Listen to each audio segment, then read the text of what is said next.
Hello, everyone, and welcome back to the podcast. Roleplay Central, that's the name of the podcast. Man, I am off today. Today we're going to be talking about just like this. We want to clarify everything that's on our Patreon and talk a little bit about it. And then also I wanted to talk a little bit more about my system because it's been more developed now. And then maybe if you guys have anything for your system. I know John said he doesn't, but it's just in my head right now. When it's on paper, you'll know. You'll find out about it. I'll probably share it with you guys. But anyways, let's talk about the Patreon. And what we have on there. So yesterday I released the superhero concept generator. Right, which is I have it printed out right here. But which is for any system that will use superheroes. Yeah, it's not just one. Yeah, it's just for generic.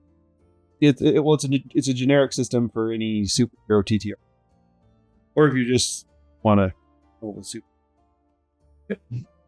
Right, but it's a playtest version. It is free on our Patreon, so if you go to the Patreon, you don't even have to be a patron, and you can download it. So download it and playtest it and tell us about it if you want. We're going to do a little bit more with it on the next episode. Yep. We're going to actually make some characters on the next episode. Yeah. It'll be fun. But yeah, it's pretty cool. Hopefully people like it. Right. Yeah. You spent, how long did it take you to do that numbering thing? I started working on it in June. And then I stopped for a while until October. Okay. Right. And then I finished it off well enough to where I could put out a playtestable version of it. Yeah. You said the numbers. I manually numbered everything. It's a D1. So there's one D100 table and two D1000 tables, and they're all manually numbered because I don't have a software that'll do that. And I wasn't smart enough to do it with Google Sheets. I couldn't figure it out. I spent a few hours on like Tuesday and Wednesday. The fact that it takes manually numbering. Crazy. But yeah, it's you said a D1000 table? Two D1000 tables. Okay. Awesome. So there's a form table, which is basically just what you are, right? Are you an alien, a mutant? You have a device like a Green Lantern, or like do you have like are you a construct, right? Are you a mage, right? There's all kinds of things, and then you roll for powers, and then this is just a lot of very specific powers. Some of them are generic, most of them are specific, and then you roll for descriptors if you need them, basically. Yeah. If you need to flesh more things out, you roll in the descriptor table. Would you need like a descriptor for like mutants and masterminds, or would you need it for? What do you mean? Mutants and masterminds descriptors is huge. Okay. Right. Well, I mean, descriptors are huge in literally every game. You just don't think about them. Yeah. That's right. Most of the time, they're in the background because they're just like what the power looks like and like how the power works. That's the descriptor. Right. So like. In most games, like the powers are already detailed out, so like nobody has to think about descriptors. But like in Mutants and Masterminds and in other freeform games like that, you have to think about it. Yep. So we have, we're gonna be playing around with that next episode. So watch out for that and download it. If you. Yep, and you can go to the website to get to our Patreon. Yeah. We're Metagames, if you go right? to On Patreon. That's our name. I can't remember if I did Metagames Press. I think it's just Metagames because I think you could only do 2 fields. I don't remember. But if you go to our website metagamespress.com, you'll see at the top all of the links to our socials like TikTok and Pinterest, and in the top is also Patreon. And you can go and download all that here. And then also we have so the most recent thing, character options that we have on there, so I've released 2 subclasses for 5e. Yeah. You've released 1 subclass. No, I did a class. one class, 1 subclass. Yeah. You just do 2 or did you do 3 yet? I just did 2. Okay. Yeah. So we have four different character options on there. Yeah. So which one do you want to talk about? Well, let's go backwards. So your fighter was the soulbound recent thing. Soulbound fighter. So that's for those of you watching that know Magic the Gathering or have at least heard of it, that's based on a mechanic from way back in Avison Record that basically connected two creatures together and they kind of shared something or like got Callista. some buff or something. I recommended using some of Callista's abilities or whatever. But I can't remember anything off the top of my head of what the subclass does because I'm thinking of so many things. But it's just based on the or like a support class. Yeah. Support. Mm-hmm. I think if I remember, one of the abilities is you can teleport 5 feet within the person you're bound to.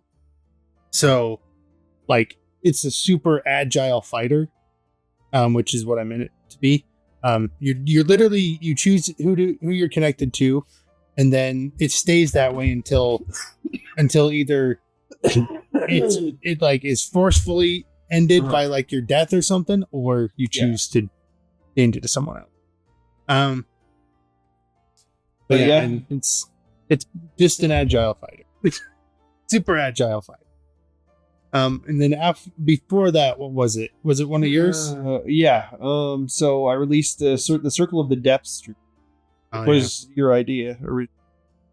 But yeah, it's a ocean druid, sort of like the land druid. Mm-hmm. More of a caster type, good at swimming, can transform into. I basically unlocked the wild shape feature so that you can wild shape into anything that has a swim speed. That's obviously within your threshold. Like you still can't shapeshift into normal a rules except like for a Hydra or whatever. Yeah. I mean, you can't turn into a Kraken. Tree. If you get shape, if you went with those humanoid, like a long ways back that we saw the person that made all those humanoid monster races. Mm-hmm. All the monsters in the book they made a humanoid race for. But crazy. It's pretty good. And then hopefully people like that. I know in the new 5e, the 5.5, they also did a water-based druid. I think they did also call it like Circle of the Depths too. I don't think they did, or maybe it was. I think it's something. I don't think it was Circle of the. It might be something like that. It wasn't the same name. I know that, but it wasn't the exact same. But it's like really close in some way. You know what it was? Mine's better. But yeah. Wizards has to test their stuff and nerf it all the time. We don't have to. Well, I go through revisions. I make sure the stuff that I put out is I try to as well, but my version of that is just asking you. Yeah, I go through a lot of both of you guys. I go through a lot of editing. Like I'll finish something and then I won't release it for like a month because I'm just the way I write stuff is just like very like we need playtesters at the moment type of a thing. So like that you might notice a difference in we have one styles. playtester right now. Yeah, it's him. He actually died. He died? Oh no. We have a drunkard barbarian it's on DM's Guild, right? Yeah. The drunkard barbarian. It's in the collection. That's what he was that's what he was playtesting. Yeah, that's but he died? How did he die? At least did he die? So how did he die? A barbarian died. So second to last session with him, we basically we going through trials essentially that we were kind of locked in. Had no choice if we didn't finish them, right? Which was fun. But during one of the last parts of it, they were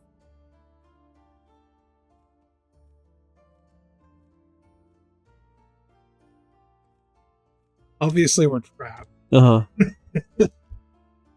but be playing in character, being drunk essentially perpetually. Just started running down the hallways and took a bunch of damage, set off a lot of traps. Most of them didn't rearm, luckily. Or else that would have been fun coming back through. And I did that twice, which was interesting. Yeah. But then after we took a short rest, because we were kind of on a time constraint, and I gained about half my health back. And we went back to a room that had a bunch of treasure in it. Yeah. That had a pressure plate, and that was all I knew about. Sorely mistaken. There were 2 mimics, and then some really fun mimics that. Oh, you know what I just thought of? Custom the made. pressure plate is a mimic. That's an interesting idea. Fun. Yeah, there's a pressure plate that's a mimic. But I did avoid the pressure plate, and then ran into a bunch, and then there was 4 mimics. Oh, wow. 2 of them were. 4? Yeah, 2 of them were actually like magic mimics. So they were basically could at will essentially cast fireballs, which was fun. Those are some crazy mimics. They didn't have very much health, but they dealt a lot of damage. And I really like what they did with mimics in the Delicious Dungeon. Yeah. What is it called? Kind of Delicious in Dungeon. Yeah, where they're crustaceans. Yeah, they're like. I still need to finish that. I haven't watched it. They're like hermit crabs. I love that. I love that concept. I hope they release a second season. So I know. That first season. I love that concept though. That they're like hermit crabs. I find it funny that one guy that's got the helmet on, he's just so into how you cook food. It's got to be prepared in the right way. I like their the magic arm. Magic. It's also a really cool concept for a mega dungeon because like the different levels are different biomes almost. Like they're going through different biomes. Yeah. But like the levels aren't just levels of finite dungeon, right? Like they're going into the underworld. Yeah. Mm-hmm. And even the way to the dungeon is still not easy. Yeah, so that Depths. The Circle of the Depths Druid, that's another option. The one before that was Starbinder. Was the Starbinder, which is a full class. It's the only full class we've released so far. On the Patreon. Yeah. There's plenty more on the website. But the Starbinder is basically you can, the main ability is scribing glyphs into places, and then you can add different effects to glyphs and make them customize however you want. And there's so many different abilities. And then the subclasses are split off into different things. One of them does more scribe effects and even better effects.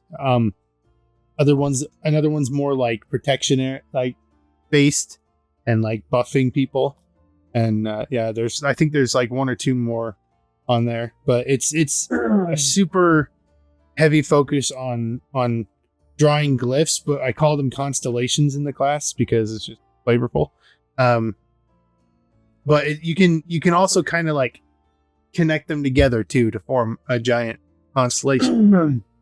I haven't gotten to test it yet, but hopefully it's balanced. Yeah, we need play testers. Yeah, so we never know if it's fully balanced because we come up with the stuff in our heads and then never get the chance to play. So going back to your barbarian though, was there anything too overpowered with it, or not powered up enough? The damage was kind of lackluster. Yeah, but other than that, yeah. Well, I mean, you can't. Classic barbarian. You can only do so much with like improvised damage. It's up to your DM. Really. Yep. And then we also did a draconic barbarian. Yep, that was the first thing we released. First thing. yeah, I mean, does all kinds of dragon stuff, breathes fire, or whatever energy type you. I don't remember. So, yeah, from what I remember, you choose the type of dragon. I think when you age, actually, so you can change up the damage type. How did the this barbarian dragon like combo mix with like how different is it from the was it warlock dragon that you did? It's really different kind of thing. The dragon patron warlock. I based that on the Elder Scrolls Online Dragon Knight. Okay. So it could literally you could summon aspects. I call them aspects of a dragon. So like dragon wings and fly a certain distance, right? Or you could claws or breath weapon, or fear aura. Yep. But that was pretty different. Yeah.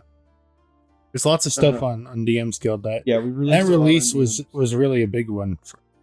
That had your dragon patron warlock, the what did we just talk about? The barbarian sorcerer, the cryomancer, and two different races, the Solarian and Senna race, which is based on light and dark. And then I think that was it. That one. Yeah, I think that was it. Classes. Yeah, but at the time that was a huge thing, but that's nothing compared to what we hope to release within the next couple months. I don't know if we'll say anything about I'm planning on June or July, like summer-ish, having this done. Right, the superhero. It's going to be there's going to be a lot more tables. Always.